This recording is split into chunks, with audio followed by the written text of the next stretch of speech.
During the summer of 2003, events in the northeastern United States involving a strange, human-like creature sparked brief local media interest before an apparent blackout was enacted. Little or no information was left intact, as most online and written accounts of the creature were mysteriously destroyed. Primarily focused in rural New York State, self-proclaimed witnesses told stories of their encounters with a creature of unknown origin. Emotions ranged from extremely traumatic levels of fright and discomfort to an almost childlike sense of playfulness and curiosity. While their published versions are no longer on record, the memories remained powerful.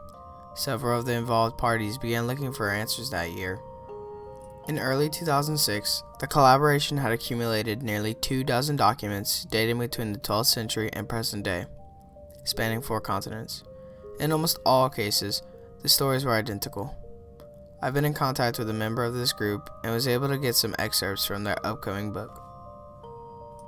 The Rake, a Suicide Note, 1964. As I prepare to take my life, I feel it necessary to assuage any guilt or pain I have introduced through this act. It is not the fault of anyone other than him. For once I awoke and felt his presence, and once I awoke and saw his form. Once again I awoke and heard his voice, and looked into his eyes. I cannot sleep without fear of what I might next awake to experience. I cannot ever wake. Goodbye. Found in the same wooden box were 2 empty envelopes addressed to William and Rose, and 1 loose personal letter with no envelope. Dearest Lenny, I have prayed for you. He spoke your name. A journal entry, translated from Spanish, 1880. I have experienced the greatest terror. I have experienced the greatest terror. I have experienced the greatest terror. I see his eyes when I close mine. They are hollow, black. They see me and pierce me. His wet hand, I will not sleep. His voice.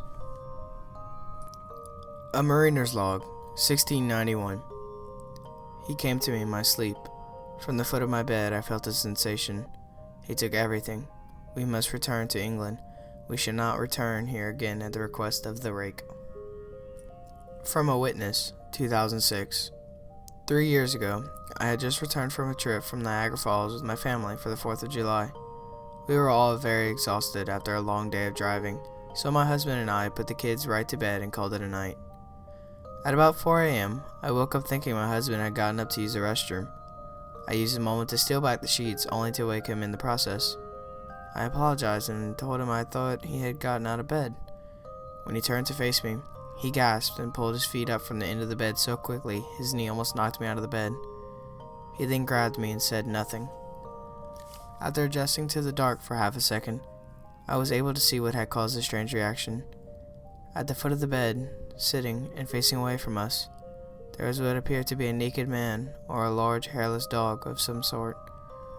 Its body position was disturbing and unnatural, as if it had been hit by a car or something. For some reason, I was not instantly frightened by it, but more concerned as to its condition. At this point, I was somewhat under the assumption that we were supposed to help him. My husband was peering over his arm and knee, tucked into the fetal position, occasionally glancing at me before returning to the creature. In a flurry of motion, the creature scrambled around the side of the bed, and then crawled quickly in a flailing sort of motion right along the bed until it was less than a foot away from my husband's face. The creature was completely silent for about 30 seconds, just looking at my husband. The creature then placed his hand on his knee and ran into the hallway, leading to the kids' room. I screamed and ran for the light switch, planning to stop him before he hurt my children. When I got to the hallway, the light from the bedroom was enough to see it crouching and hunched over about 20 feet away. He turned around and looked directly at me, covered in blood. I flipped the switch on the wall and saw my daughter Clara. The creature ran down the stairs while my husband and I rushed to help our daughter. She was very badly injured and spoke only once more in her short life. She said, "He is the Rake." My husband drove his car into a lake that night while rushing our daughter to the hospital. He did not survive. Being in a small town, word travels fast. The police were helpful at first, and the local newspaper took a lot of interest as well. However, the story was never published, and the local television news never followed up either. For several months, my son Justin and I stayed in a hotel near my parents' house. After we decided to return home, I began looking for answers myself. I eventually located a man in the next town over who had a similar story. We got in contact and began talking about our experiences.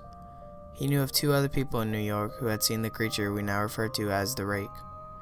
It took the 4 of us about 2 solid years of hunting on the internet and writing letters to come up with a small collection of what we believe to be accounts of the Rake. None of them give any details, history, or follow-up. One journal had an entry involving the creature in its first 3 pages and never mentioned again.